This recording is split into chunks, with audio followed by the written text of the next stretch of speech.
Mă uitam neatent dintr-un șanț, copacii tăceau și simțeau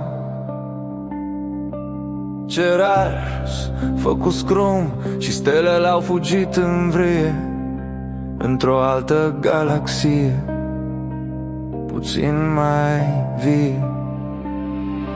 Nu sper niciodată, uitați-vă în jur, nimic nu se mai adună. Rădăcinile par să piardă războiul, întunericul ne strânge în zori, totul pe străzi e fără viață. Totul pe străzi e fără viață.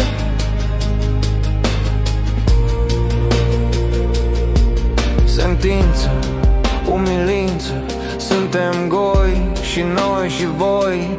Un ultim zbor, un ultim fior, purtați în suflet doar al întunericului dor. Îmbrățișez haosul din sângele meu, mă pierd în nori, dar timpul nu stă pe loc.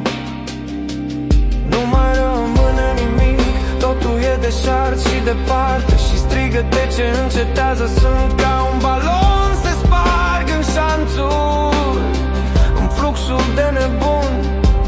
Îți spui, atât mai fac, le iau pe toate ca pe un mic infarct. Cu dracul niciodată pact, nu căuta în fân, nu vei găsi un ac. A ruginit, s-a transformat înapoi în pulbere, visul s-a ratat.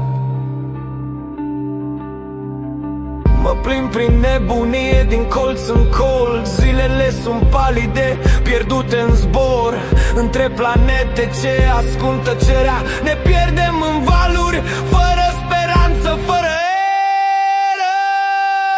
Nu sper niciodată, eclipsa se apropie ca o umbră ce ne cheamă.